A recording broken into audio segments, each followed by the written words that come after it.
Mr. Shove said to me, "I don't think your current bank balance is a true indicator of your level of intelligence." I was happy to hear that. He said, "I think you have plenty of talent and ability, and that you're much smarter than your bank balance indicates." And that turned out to be true. I was much smarter. My question to him was, then why isn't my bank balance bigger? And he said, "You don't have enough reason for accomplishing great things. If you had enough reasons, you could do incredible things. You have enough intelligence, but not enough reason." That's the key. If you had enough reason. In my years of study, I've also discovered this. Reasons come first, and answers come second. Life has a strange way of hiding all the answers and disclosing them only to people who have been inspired to look for them, who have reasons to look for them. Put another way, when you know what you want, and you want it badly enough, you will find ways to get it. The answers, the methods, the solutions will become evident to you. Hey, what if you had to be rich? Are there any books and tapes on the subject?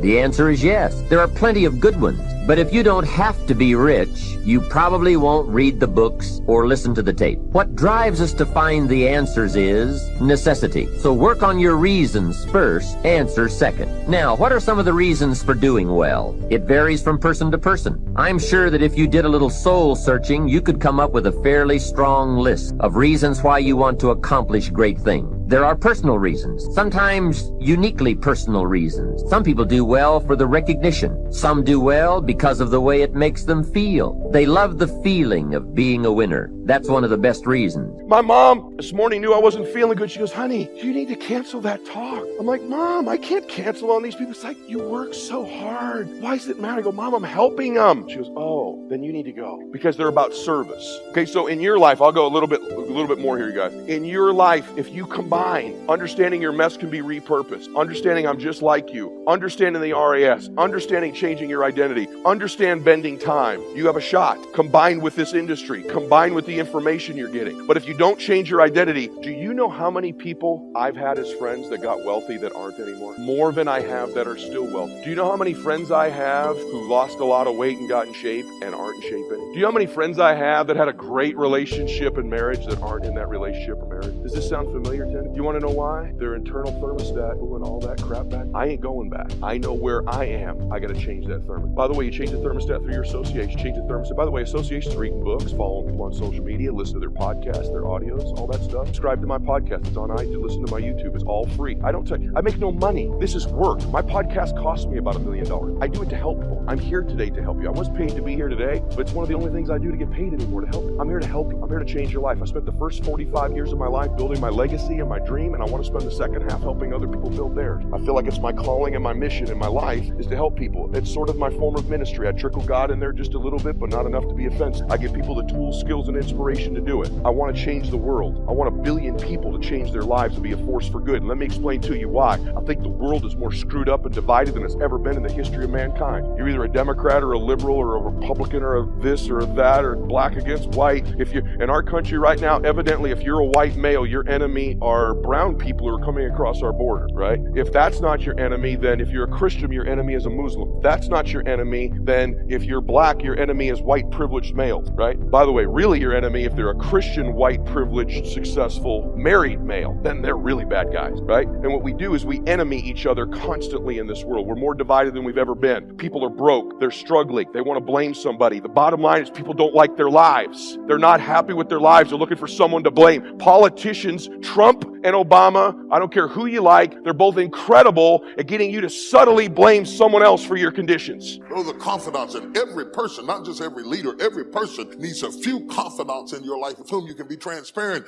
and then you won't be so lonely all the time. This man is in cave because there's nobody walking with him. There's nobody who's got his rhythm. There's nobody who's got his pace. And then there are constituents. And this is the vast majority. This is the big category of what happens in church. Constituents are distinctly different from confidants. Confidants are for you. Constituents are for what you are for. They line up with the cause. They're called to the cause. They join your church because you feed homeless people. They join your church because of your foreign missions. They join your church because you're going to heaven. They join your church because you believe in faith and you teach the word. They join your church. They are not for you now. They are not for you. They are for what you are for. They're going your way. They are for what you're for. What's the highway we came in on? What's the number? I-5. You're on I-5. They're on I-5. You're going in the same direction. They're going your way. They are for what you are for. They're not for you. And you have to understand that because they're attracted to the direction you're going in. But if they see a car that will get them there quicker, they will leave you because they were never for you. They were for where you were going.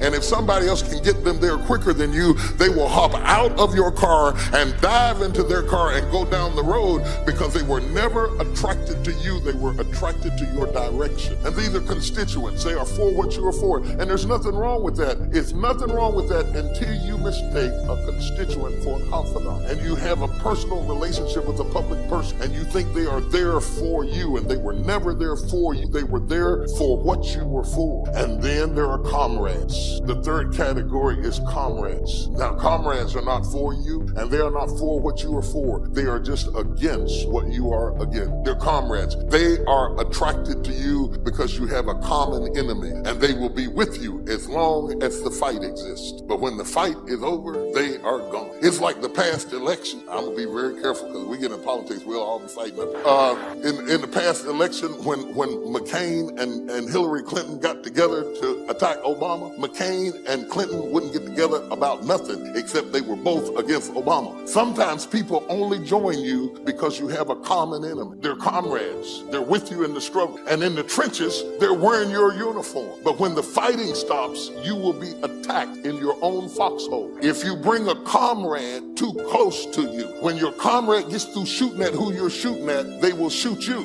Because they were never for you, and they were never for what you were for. They were just against what you were against. You'd be surprised at the people who fight against stuff, just all kinds of stuff, abortion, same-sex marriage, all kinds of stuff. They're against the same stuff, but they're not for each other. They join together in the fight. You, as a leader, have to know why people hooked up with you. Because if you misallocate a person into the wrong category, you will be brokenhearted and wounded and end up in the cave because you thought a constituent was a confidant, thought a comrade was a constituent. When the fight was over, you got shot in your own foxhole. And I don't care what you hear about on TV, there is no such thing as friendly fire. A bullet is a bullet. Where in the all fire Belimity did we get friendly fire from? Getting closer. Friendly fire. There is no friendly fire. You shot me. What is a friendly bullet? A bullet go in your hind end saying, I like you, you know?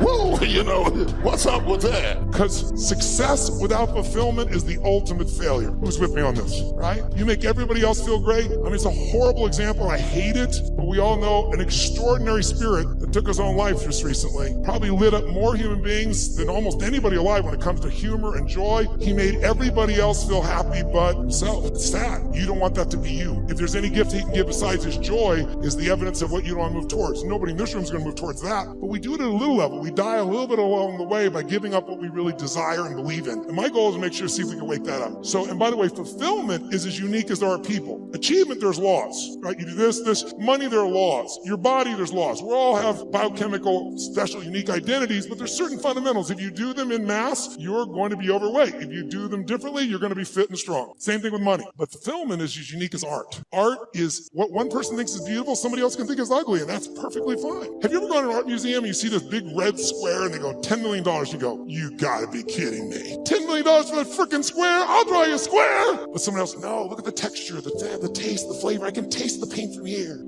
They have a different way of being fulfilled, right? So those are the two kind of lessons of life. So this is what I'd like to do to help you with both those today if you want to play with. Number one, let's take a look at what will give you the edge. Who's up for having a competitive edge in anything you do? Say I. And it's not BS and it's not positive thinking. It's something you can test because the edge is what's going to get more out of you. Second, I'd like to show you how to create a breakthrough. Who here has an area of your life where there's something you've struggled with for a while and you're sick of struggling with it and you're sick of making excuses and you want to actually change it today? Who's got one of those in your life? Say I. If you want to play full out, I can show you that. And the third element really affects the other two, and it's really the one that affects business and life, and that's the power of engagement. All of these are tied to engagement.